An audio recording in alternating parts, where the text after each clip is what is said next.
Hello नमस्कार जय हिंद प्यारे साथियों। मैं करण चौहान स्वागत करता हूं आपके अपने प्यारे यूट्यूब चैनल फ्यूचर फौजी पर। जैसे कि आज आप देख रहे हो, हम एयरफोर्स एक्स ग्रुप 2027 के जो फिजिक्स की हमारे आज वेक्टर पार्ट 2 है। जैसे कि हमने वेक्टर को स्टार्ट कर दिया है, उसके अंदर वेक्टर के प्रकार, वेक्टर सदिशों का जो क्या होता है जोड़ना घटाना, उसके बारे में देख लिया है। उसके बारे में देख लिया है। अब हम देखते हैं उससे आगे, जैसे दो सदिशों का अदिश गुणनफल है। अगर आप हमारे चैनल पे नए हो तो चैनल को सब्सक्राइब कर देना, बेल आइकन बटन को दबा देना, नोटिफिकेशन अलाउ कर देना। हम आपके लिए ये क्लासेस फ्री ऑफ कॉस्टली हमारे यूट्यूब चैनल पे ले आए हैं और हमने यहाँ पे आपको सभी चीज़ें यहाँ पे प्रोवाइड कराई है। तो आपको ये सब जो क्लासेज है आपको हमारे टेलीग्राम चैनल और यूट्यूब चैनल पे, हमारे इसी यूट्यूब चैनल पे आपको मिल जाएगी। ये क्लासें आपके लिए क्या होगी, फ्री ऑफ कॉस्टली होगी। क्या होगी आपके लिए ये क्लास है free of costly, free concept classes होगी, फ्री प्रैक्टिस सेट्स होंगे जो यूट्यूब चैनल पे होंगे। ये हमारा फ्री बैच स्टार्ट किया है, इसी यूट्यूब चैनल का ये बैच है। एमसीक्यूज पीवाईक्यूज हमने जीरो कॉस्ट में आपके लिए रखा है। और जो आपके लिए क्या है, ये हमने इस नाम रहेगा उड़ान बैच। इसके अंदर आपको हैंड रिटन नोट्स भी मिलेंगे, फ्री पीडीएफ प्रैक्टिस और यूट्यूब क्लासेज। जो क्लासेज होगी वो यूट्यूब पर होगी और बाकी जो भी जानकारी है, जैसे हमारे क्लासेज की जो पीडीएफ प्रैक्टिस सेट्स या कोई भी क्लास यूट्यूब पर अपलोड होगी, अगर आप हमारे टेलीग्राम को चैनल को फॉलो करते होगे तो यहाँ से आप वहाँ से फ्री ऑफ कॉस्टली आप क्या देख सकते हो। तो इसकी पीडीएफ और क्लासेज को भी आप टेलीग्राम चैनल से सीधा ज्वाइन कर सकते हो और वहाँ पे हम लिंक दे देंगे, आप वहाँ से सीधा हमारे यूट्यूब चैनल पे आ सकते हो। और जो टेलीग्राम चैनल की जो लिंक है हमने हमारे इस चैनल के डिस्क्रिप्शन बॉक्स में लगा दी है। अब यदि आप चाहते हो तो मैं इसकी जो लिंक है इसी वीडियो के नीचे लगा दूंगा, इसके नीचे डिस्क्रिप्शन बॉक्स के अंदर या कमेंट बॉक्स में, दोनों के अंदर इसकी लिंक लगाई हुई है, लगा देंगे। और उसको आप कर सकते हो, चैनल को यहाँ से आप टेलीग्राम चैनल से जुड़ सकते हो और हमारे यूट्यूब चैनल को फॉलो कर सकते हो। इंस्टा और व्हाट्सएप को भी आप फॉलो कर सकते हो, इंस्टा की इसके अंदर लगा दी गई है। तो हमने क्या पढ़ा था, तो हमने सदिशों का व्यकलन और सदिशों का योग कंप्लीट कर लिया था कि क्या होता है त्रिभुज का नियम। त्रिभुज के नियम में जो इसकी जो भुजा होती है वे विपरीत भुजा के योग के बराबर परिणामी देखना, यह आपके लिए बहुत मोस्ट इम्पोर्टेंट है। अब देखते हैं सदिशों के योग का समांतर चतुर्भुज के नियम से भी देख लिया, समांतर चतुर्भुज नियम। और अब जो बहुभुज नियम भी देख लिया है, सदिशों का जोड़ो घटाव के मध्य और गुणन, यानी कि सदिशों का गुणनफल क्या होता है कि दो सदिशों का जो अदिश गुणनफल होता है वह कैसे निकालते हैं। अदिश गुणनफल देखे थे हमने कि डॉट प्रोडक्ट होता है, उसे हम अदिश गुणनफल कहते हैं। अब आप इस यहाँ पे थीटा की वैल्यू अलग अलग रख के अलग अलग स्थितियों पर इसकी मान निकाल सकते हो। आज क्या देखेंगे, तो जो अदिश गुणनफल के जो गुण है, इसके क्या गुण देखेंगे, किसके दो सदिशों का अदिश गुणनफल होते हैं उसके हम यहाँ पे गुण देखेंगे। तो यहाँ पे आप सिर्फ ये नाम लिख लो गुण, क्या लिख लो गुण, यहाँ पे नाम लिख लो। हम इस गुणों के बारे में आज यहाँ पे चर्चा करेंगे। जैसे कि जो यह हमेशा किस प्रकार का अदिश गुणनफल है, तो अदिश होगा, यानी कि यह हमेशा क्या होगा, यह हमेशा अदिश होगा, यह हमेशा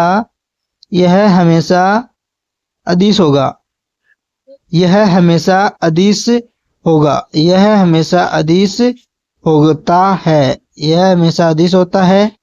और यह क्रम विनिमय नियम का पालन करता है। क्रम विनिमय नियम क्या होता है, आपने 12th क्लास के अंदर मैथ के अंदर पढ़ा होगा कि क्रम विनिमय साचार्य है और अलग अलग नियम होते हैं, उसके नियम 3 नियम होते हैं। यह क्या करता है, यह क्रम विनिमय नियम का पालन करता है। किसका, क्रम विनिमय नियम का पालन करता है। क्रम विनिमय नियम क्या होता है, तो क्रम विनिमय नियम का मतलब होता है कि अगर हम A vector dot B vector का अगर डॉट करते हैं और इसको हम कैसे लिख सकते हैं, और इसको हम A vector dot B vector dot A vector भी लिख सकते हैं। यानी कि जो सदिशों का जो अदिश गुणनफल है वह क्रम विनिमय का नियम पालन करता है, जबकि सदिश नहीं करता है, क्रम विनिमय का नियम का पालन है। और एक ये कौन से नियम का भी पालन करता है, यह वितरण नियम का पालन करता है। किसका, वितरण नियम का पालन करता है, वितरण नियम का पालन करता है, वितरण नियम का पालन करता है। वितरण नियम का भी ये क्या करता है, तो यह वितरण नियम का पालन करता है। अर्थात मतलब कि क्या होता है वितरण नियम, क्या इसमें 3 डिजिट दे रखी होती है, हमें 3 मान निकाले होते हैं, जिसमें A vector dot B vector plus C vector, आप इसको सीधा वेक्टर लिख सकते हो, इज इक्वल टू, जब हम इसको मल्टीप्लाई करेंगे A vector dot B vector plus A vector dot C vector, तो हम इसको ऐसे निकाल सकते हैं। ये क्रम विनिमय वितरण नियम का, जो क्रम विनिमय और वितरण नियम का भी पालन करता है। और चौथा इसका जो गुण है वह क्या है, इसके जो कोणों के अलग अलग स्थिति हैं उन वहां पर हम देखेंगे सदिशों के बीच का कोण, सदिशों के बीच का कोण क्या होता है क्या नहीं होता है, उसके बारे में हम देखेंगे। जैसे कि हमने क्या देखा कि ए वेक्टर डॉट बी वेक्टर, क्या होता है, तो ए वेक्टर डॉट बी वेक्टर होता है ए बी कोस थीटा, क्या होता है, ए बी कोस थीटा होता है। अब यहाँ पे हमें अगर हमें कोस थीटा की वैल्यू अलग अलग स्थितियों पर निकालनी हो तो हम कैसे निकालेंगे, तो हम यहाँ पे कोस थीटा को यहाँ पे ले जाएंगे और A vector dot B vector upon A B, यानी कि इसके नीचे ए बी को लिख देंगे और जब हम यहाँ पे इसको नीचे कर देंगे, तो हम अब यहाँ पे इसकी अलग अलग स्थितियों पर थीटा के मान के आधार पर हम अलग अलग स्थितियों पर इसके मान देखते हैं। यदि थीटा क्या हो, तो यदि थीटा 0 डिग्री हो, क्या हो, यदि जो थीटा की जो वैल्यू है वह कितनी हो, तो 0 डिग्री है, तो कोस थीटा की जगह 0 डिग्री लिखना है और A vector dot B vector upon A B. Cos theta के अंदर 0 डिग्री क्या होता है, कोस 0 का मान होता है 1, क्या होता है, 1 होता है। आप यहाँ से अगर आपको नहीं मालूम तो कोस 0 डिग्री का जो थीटा की वैल्यू अगर हम 0 डिग्री रखेंगे तो इसका मान होता है हमेशा 1, क्या होता है, 1 होता है। जब यहाँ पे 1 हो जाएगा तब ये गुणनफल A B is equal to A vector dot B vector, यानी कि ये दोनों आपस में बराबर होंगे। कब होंगे, जब थीटा की वैल्यू क्या होगी, जब थीटा की वैल्यू 0 होगी तब ये दोनों आपस में क्या होंगे, बराबर होंगे। कब, जब थीटा की वैल्यू 0 होगी। अगर थीटा की वैल्यू, अगर हम दूसरा पॉइंट है कि यदि हम थीटा की वैल्यू कितनी रख दे, तो 90 डिग्री, अगर हम थीटा की वैल्यू 90 डिग्री रख दे तो कोस 90 की जो वैल्यू होती है A vector dot B vector upon A B, तो कोस 90 की वैल्यू कितनी होती है, कोस 90 के अंदर इसकी जो वैल्यू होती है वह हमेशा होती है 0। तो यहाँ पे अगर हम 0 लिख देंगे तो यह मतलब क्या है कि 0 लिखने का मतलब जो ए बी का जो मान है, A vector dot B vector का जो मान है वह 0 के बराबर होगा। कब, जब थीटा की वैल्यू कितनी हो, 90 डिग्री हो। जब थीटा की वैल्यू 90 डिग्री हो तब क्या होगा, तो ए वेक्टर डॉट बी वेक्टर हमेशा 0 होंगे। और तीसरा पॉइंट क्या है, अगर हम थीटा की वैल्यू कितनी रख दें, अगर हम थीटा की वैल्यू 180 रख दें, किसकी, तो थीटा की वैल्यू अगर हम 180 डिग्री रख दे तो cos 180 degree is equal to A vector dot B vector upon A B.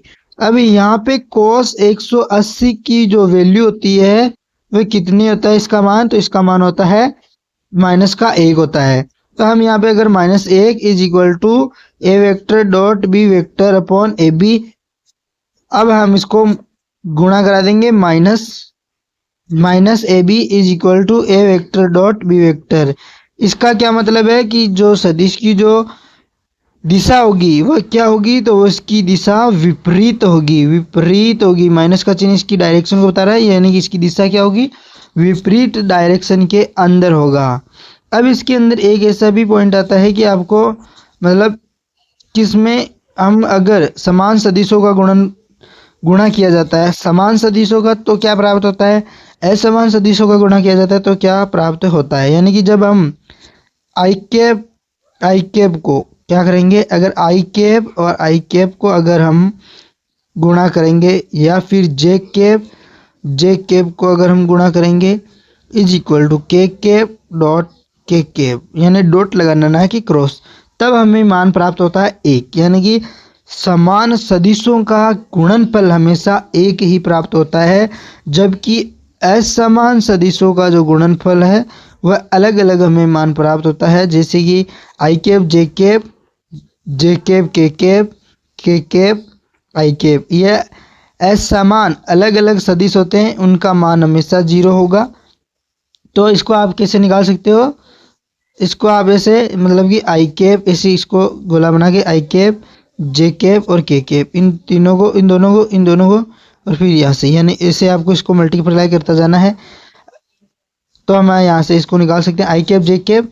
अगर समान सदिशों का गुणनफल होगा तो हमेशा मान 1 आएगा, और अगर असमान सदिशों का गुणनफल होगा तो क्या होगा, डॉट प्रोडक्ट होगा, सॉरी गुणनफल नहीं होगा, तो क्या होगा, तो इसका मान होगा 0।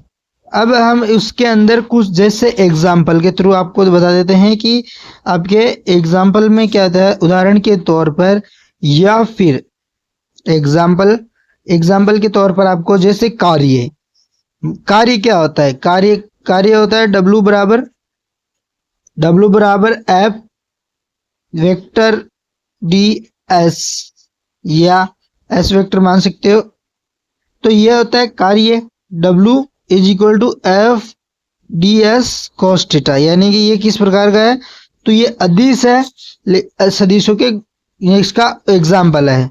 अगला है चुंबकीय, कौन सा, तो चुंबकीय फ्लक्स भी इसका एक एग्जाम्पल है, उदाहरण है चुंबकीय फ्लक्स क्या है, फाई बराबर क्या होता है बी ए वेक्टर, सदिशों का अदिश गुणनफल, सदिशों का यह अदिश गुणनफल है। इसके अंदर हम फाई बराबर क्या लिखते हैं, बी ए कोस थीटा। अब इसी प्रकार आप शक्ति देख लो, शक्ति क्या होती है, तो शक्ति क्या होती है, शक्ति होती है P बराबर F vector dot V vector, P बराबर एफ वी कोस थीटा, तो कोस थीटा भी लिख सकते हैं। तो ये हमारे क्या है, इसके कुछ एग्जाम्पल है। तो अब हम क्या देखते हैं, हमने किसके देखे, दो सदिशों का अदिश गुणनफल हमने कंप्लीट कर लिया, यानी कि डॉट प्रोडक्ट हमने इसके अंदर देख लिया है। एक बार आपको रिवीजन करा देते हैं, थोड़ा छोटा सा गुण के देख लो एक बार। गुणों के अंदर यह हमेशा अदिश होता है, यह क्रम विनिमय नियम का क्या करता है, पालन करता है, क्यों, जिसमें A vector dot B vector बराबर होते हैं B vector dot A vector के। यह वितरण नियम का भी पालन करता है, यानी कि जब तीन प्रोडक्ट हम गुणा कराएंगे, ये डॉट कराएंगे, तब इनका मान भी हमेशा बराबर ही होगा। सदिशों के बीच का जो कोण होता है वह क्या होता है, तो ए बी कोस थीटा होता है। डॉट प्रोडक्ट है, डॉट को हटाते हैं तब हम कोस थीटा लिखते हैं। कोस थीटा से हम यहाँ पे इसको मान निकाल सकते हैं। थीटा की वैल्यू अलग अलग स्थितियों पर रखने पर हमें अलग अलग मान प्राप्त होते हैं। जब हम थीटा की वैल्यू 0 डिग्री रखेंगे तब हमारे पास जो समान ए वेक्टर डॉट बी वेक्टर है वो ए बी के क्या होगा, बराबर होगा, यानी कि ये समांतर होंगे। अगर 90 डिग्री पर है तो 90 की वैल्यू कितनी होती है, 0 होती है। तो ये क्या होंगे, इसकी जो क्या होगा मान, हमेशा ए वेक्टर डॉट बी वेक्टर का मान 0 होगा, और अगर 180 पर है तो माइनस, यानी ये विपरीत होंगे एक दूसरे के। और हम समान सदिशों का गुणनफल कराएंगे, और असमान सदिशों का जब गुणनफल कराएंगे, यानी कि डॉट प्रोडक्ट कराएंगे, तब हमें समान सदिशों का डॉट प्रोडक्ट हमेशा 1 प्राप्त होता है, और असमान सदिशों का जो डॉट प्रोडक्ट है हमें क्या प्राप्त होता है, तो वह 0 प्राप्त होता है। जैसे हमने एग्जाम्पल की तरह आपको बता दिया है कि कार्य और चुंबकीय फ्लक्स, फाइबर ये और शक्ति। अब हम क्या देखेंगे, अब हम देखेंगे एक छोटा सा पॉइंट लिख लेते हैं यहाँ पे। तो वो पॉइंट क्या है, तो आप यहाँ पे डालो हेडिंग, दो सदिशों का सदिश गुणनफल। अदिश गुणनफल पढ़ लिया, अब पढ़ते हैं सदिश गुणनफल। दो सदिशों का अदिश गुणनफल, दो सदिशों का अदिश गुणनफल। तो दो सदिशों का अदिश गुणनफल, अब हम इसमें कैसे निकालेंगे, तो दो सदिशों का अदिश गुणनफल क्या होता है, जैसे कि कोई सदिश है A vector, B vector C vector, यानी कि कोई सदिश ये है, कोई सदिश ये है और कोई सदिश ये। तो ये मान लो कोई ए वेक्टर सदिश है, ये कोई बी वेक्टर सदिश है और ये कोई सी वेक्टर सदिश है। तो इसके बीच में जो कोण होगा, जो ये दो सदिश होंगे, जो बी वेक्टर और ए वेक्टर सदिश के बीच में जो कोण होगा उसे हम कैसे लिखते हैं, जो सी वेक्टर का मान हमारे पास यहाँ पे कैसे निकालेंगे, तो सी वेक्टर का जो मान होगा वह होगा ए वेक्टर क्रॉस बी वेक्टर, यानी कि सदिशों के, दो सदिशों का जो हम सदिश गुणनफल निकालते हैं तो हम किसका यूज करते हैं, तो क्रॉस का यूज करते हैं, जबकि अदिश निकालते हैं तो किसका यूज करते हैं, डॉट का यूज करते हैं। तो इसके लिए क्रॉस का, और क्रॉस के चिन्ह को जब हम हटाएंगे तब हम इसके मान ऐसे भी लिख सकते हैं, जैसे A vector cross B vector is equal to A B sine theta. अब क्या होता है दो सदिशों का अदिश सदिश गुणनफल, तो दो सदिशों का सदिश गुणनफल या क्रॉस गुणनफल एक सदिश राशि है। किस प्रकार की राशि है, तो यह जब क्रॉस कराएंगे तो मतलब यह सदिश प्रकार की राशि है, जिसका क्या, सदिश का परिमाण भी और दोनों परिमाण और दिशा दोनों सदिशों के परिमाण तथा उनके बीच के कोण की किसके, ज्या के कोण के बराबर होता है, जो हमने यहाँ पे आपको बता दिया है। अब हम यहाँ पे इसके कुछ गुणों के बारे में देख लेते हैं, जैसे कि हमने अदिश के पढ़े थे इसी प्रकार हम सदिश के पढ़ते हैं। तो गुण यहाँ पे लगाएंगे एडिंग गुण,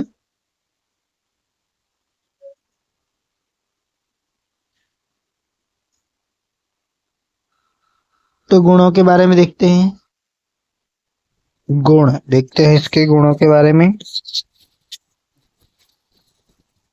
दो सदिशों का सदिश गुणनफल सदैव दोनों सदिशों का क्या होता है, सदिशों को सम्मिलित करने वाले तल के जो लंबवत होता है, अर्थात क्या होता है ए वेक्टर और बी वेक्टर, यानी कि देखो ऐसे बताता हूं कि जो सदिशों का सदिश गुणनफल होता है वह दो तलों के मध्य है, दो तलों के मध्य गुणनफल के लंबवत होता है, हमेशा इनके लंबवत ही होगा, यानी कि अभिलंबवत होता है या लंबवत होता होगा, चाहे ए वेक्टर तथा बी वेक्टर क्या हो, अभिलंबवत हो या न हो।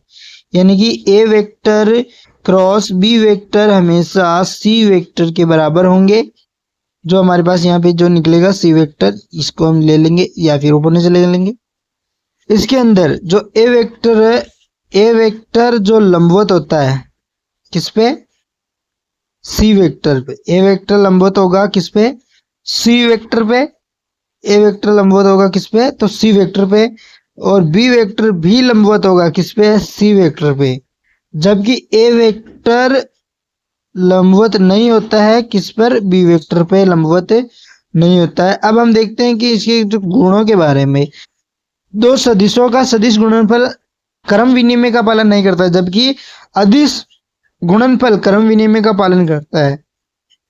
तो आप लिख सकते हो यहाँ पे दो सदिशों का सदिश गुणनफल, दो सदिशों का सदिश गुणनफल, दो सदिशों का सदिश गुणनफल, गुणनफल क्रम विनिमय, क्रम विनिमय का, क्रम विनिमय का पालन नहीं करता है, नहीं करता है, अर्थात अर्थात का मतलब है कि जो इनका जो क्रॉस प्रोडक्ट है, जो A vector cross B vector किसके बराबर नहीं होते हैं, तो इसको हम B vector cross A vector नहीं लिख सकते हैं। क्यों, क्योंकि जब हमको अगर इसको ऐसा लिखना होगा तो इसको हमको बराबर के अंदर लेके फिर बाद के अंदर क्या करना होगा, minus B vector cross A vector, यानी कि जब इसको हम ऐसे लिखना चाहते हैं तो इसको माइनस में लगाएंगे इसके विपरीत के अंदर। अब अगला क्या है पॉइंट, तो अगला पॉइंट है कि सदिशों का गुणनफल वितरण नियम का भी पालन करता है, जबकि सदिशों का क्रम वही रहता है, अर्थात क्रम वही रहता है, सदिशों के किसका नियम का पालन करता है, तो वितरण नियम का पालन करता है। तो आप यहाँ पे लिख सकते हो वितरण नियम का पालन करता है, वितरण, वितरण नियम का पालन करता है, वितरण नियम का पालन करता है, वितरण नियम का पालन करता है, वितरण नियम का पालन करता है, जबकि सदिशों का क्रम वही रहता है, जबकि सदिशों का क्रम वही रहता है, जबकि सदिशों का जो क्रम है वही रहता है। अब यहाँ पे अगर हम थीटा की वैल्यू अलग अलग स्थितियों पर देख के, जैसे थीटा की वैल्यू 0 डिग्री पर है तो ए वेक्टर क्रॉस यानी कि ए वेक्टर क्रॉस ए वेक्टर, यानी कि अगर हम दोनों को एक ही सदिश मान ले और उनका गुणनफल करा दे तो ए स्क्वायर साइन थीटा। और अगर ए वेक्टर थीटा की वैल्यू हम यहाँ पे रखेंगे 0 तो क्या होगा, तो 0 साइन के अंदर थीटा की वैल्यू कितनी होती है, 0 होती है। और इसके अंदर भी हम आपको जो इसका क्रॉस प्रोडक्ट होता है वो कैसे होता है, वो किसका मान होता है, जैसे कि I cap cross J cap. I cap इसमें समान सदिशों का अगर हम क्रॉस प्रोडक्ट कराएंगे, I cap J cap cross J cap is equal to K cap cross K cap कराएंगे, समान सदिशों का हमेशा क्रॉस प्रोडक्ट क्या होता, 0। जबकि असमान सदिशों का आई कैप जे कैप बराबर के कैप के, आई जे कैप क्रॉस के कैप बराबर होगा किसके, आई कैप के। तो आप उसको ऐसे निकाल सकते हो, कैसे, जैसे आई कैप जे कैप और के cap, I cap J cap के कैप और के कैप क्रॉस प्रोडक्ट, आई कैप जे कैप को कराओगे क्रॉस प्रोडक्ट तो के कैप आएगा, के कैप आई कैप और जे कैप को कराओगे तो के कैप आएगा, के कैप और आई कैप को क्रॉस प्रोडक्ट कराओगे तो क्या आएगा, तो आएगा जे कैप। अगर जे कैप क्रॉस प्रोडक्ट होगा किसका, आई कैप का, तो आएगा के कैप का होगा तो आई कैप आएगा। जब हम इन दोनों का अलग अलग करेंगे तो इसका मान आता है। ऐसे ही हमारे पास जो K cap cross I cap is equal to क्या होगा, तो जे कैप होगा। तो ये अलग अलग मान हो गए। समान सदिशों और असमान सदिशों के बारे में बता दिया है। समान सदिशों का गुणनफल कराया जाता है तब क्या आता है, 0। और जब असमान सदिशों का आपस में गुणा कराया जाता है तो क्या होगा, मान निकलेगा, अलग अलग मान आएगा अलग अलग स्थितियों पर। जैसे कि हम देख लेते हैं किसके अंदर, ए वेक्टर क्रॉस बी वेक्टर। ए वेक्टर क्रॉस बी वेक्टर हमने पीछे पढ़ा है कि ए वेक्टर क्रॉस बी वेक्टर क्या होता है, ए बी साइन थीटा होता है, ए बी साइन थीटा होता है। अब हम यहाँ पे थीटा की वैल्यू अलग अलग स्थितियों पर देखते हैं। जैसे कि अगर थीटा की वैल्यू 0 डिग्री है तो ए वेक्टर क्रॉस बी वेक्टर का मान हमेशा 0 ही होगा, क्योंकि साइन थीटा की वैल्यू 0 हमेशा 0 होती है। और अगर हम दूसरा नंबर, ये फर्स्ट नंबर, अगर थीटा की वैल्यू 90 डिग्री लिखे तो क्या होगा, ए वेक्टर क्रॉस बी वेक्टर हमेशा बराबर होगा ए बी के, क्योंकि जो साइन 90 की वैल्यू कितनी होती है, 1 होती है 90 के अंदर साइन की, तब हमारे पास ये मान निकलेगा। और तीसरा पॉइंट है कि अगर हम थीटा की वैल्यू कितनी 180 रखते हैं, 180, तो भी हमारे पास जो क्रॉस प्रोडक्ट आएगा वो क्रॉस प्रोडक्ट क्या होगा, 0 आएगा। क्या होगा, 0 होगा। अब इनकी अलग अलग स्थितियों पर मतलब क्या है, इसका मतलब कि जब थीटा की वैल्यू 0 डिग्री हो और इनका गुणनफल 0 होता है, तब क्या होता है, जब क्या होता है, तब ये होते हैं समांतर। क्या होते हैं, तो ये समांतर हो जाते हैं। क्या हो जाते हैं, समांतर, यानी ए और बी आपस में क्या होते हैं, समांतर। ये ए है और ये बी है। और अगर ये क्या होते हैं, जब 0 या बराबर आता है इसका मान, किसका मान, तो साइन 90 के अंदर, साइन 90 के अंदर जब इसका मान बराबर आता है तब ये होते हैं लंबवत। क्या होते हैं, लंबवत होते हैं। किसके, तो ए वेक्टर लंबवत होता है किसके, ए किसके, बी के, यानी कि ये इस प्रकार होते हैं, ये ए और ये बी, ये आपस में लंबवत होते हैं। और जब 180 रखते हैं तो जब एक दूसरे के क्या होते हैं, विपरीत। क्या होते हैं, इस स्थिति में ये क्या होते हैं, विपरीत होते हैं। अब आपको मैं इसके कुछ एग्जाम्पल यानी कि उदाहरणों के बारे में भी बता देता हूँ। इसके जो उदाहरण है तो आपको यहाँ पे लिख लेना है कि इसके उदाहरण, इसके उदाहरण क्या है, जैसे बल आघूर्ण। बल आघूर्ण क्या होता है, बल आघूर्ण, तो बल आघूर्ण होता है टो वेक्टर इज इक्वल टू, इसे हम टो बोलते हैं, टो vector is equal to R vector cross F vector. और अगला है कौन सा, तो वेग। वेग कैसे, तो वेग v बराबर एस अपॉन टी, v बराबर एस अपॉन टी। अगला हम मान सकते हैं कोणीय संवेग, जो हमारे पास क्या है, एक प्रकार का अक्षीय सदिश है। क्या है, अक्षीय सदिश। कौन है, तो कोणीय संवेग। कोणीय संवेग। कोणीय संवेग क्या है? तो कोणीय संवेग हमारे पास अक्षीय सदिश है। जैसे L बराबर एम वी आर लिखते हैं, L बराबर एम वी आर, तो L vector is equal to R vector into P vector. M V को हम संवेग के लिखते हैं तो पी लिख सकते हैं यहाँ पे। और चुंबकीय क्षेत्र बी वेक्टर में वी वेक्टर वेग में गतिमान आवेशित कण पर लगने वाला जो बल होता है वह भी क्या होता है? तो वह क्वाब बल, कुलाम बल नहीं, अब बराबर क्वाब, क्यू यू वी बी, जो साइन थीटा होता है ये हमारा अलग माना गया। इसके अंदर हमारे पास ये फोर्स होता है is equal to V vector cross B vector. जब कोई आवेशित कण चुंबकीय क्षेत्र के अंदर बी वेक्टर में वी वेक्टर वेग से क्या होता है? गतिमान होता है। यह हो गया हमारा सदिशों का सदिश गुणनफल। अब हम देखते हैं सापेक्ष वेग। किसके बारे में? कुछ वेग के ऐसे क्वेश्चन जो आपके फिजिक्स में, मैथ में और जनरल मैथ में भी पूछे जाते हैं, जो आपको आना चाहिए और आपके लिए इम्पोर्टेंट भी होते हैं। ऐसे इम्पोर्टेंट फैक्ट भी होते हैं, पॉइंट भी होते हैं जो आपके लिए क्या होते हैं? मोस्ट इम्पोर्टेंट होते हैं। तो मैं आपको यहाँ पे इसके लिखा देता हूँ एक बार। ये दिखता नहीं, दिखेगा लेकिन कम दिखेगा।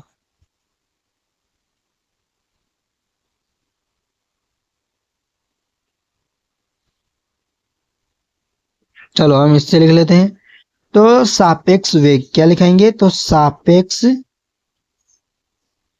वेग, सापेक्ष वेग।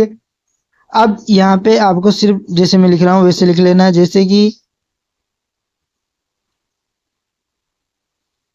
v1 वेग से, किससे? v1 वेग से गतिमान, v1 वेग से गतिमान कण, कोई भी कण है v1 वेग से गतिमान है p1 का सापेक्ष, किसके? p1 का सापेक्ष वेग v2 वेक्टर वेग से गतिमान, किससे? वेग 2 से गतिमान एक अन्य कण, एक अन्य कण p2 के सापेक्ष होगा। क्या होगा? सापेक्ष होगा। तब अब देखते हैं, अब आएगा असली मजा।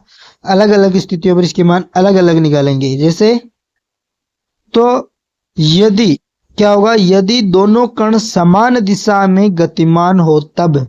कब? अगर दोनों कण होते हैं वो क्या होंगे? एक ही दिशा के अंदर। यदि दोनों कण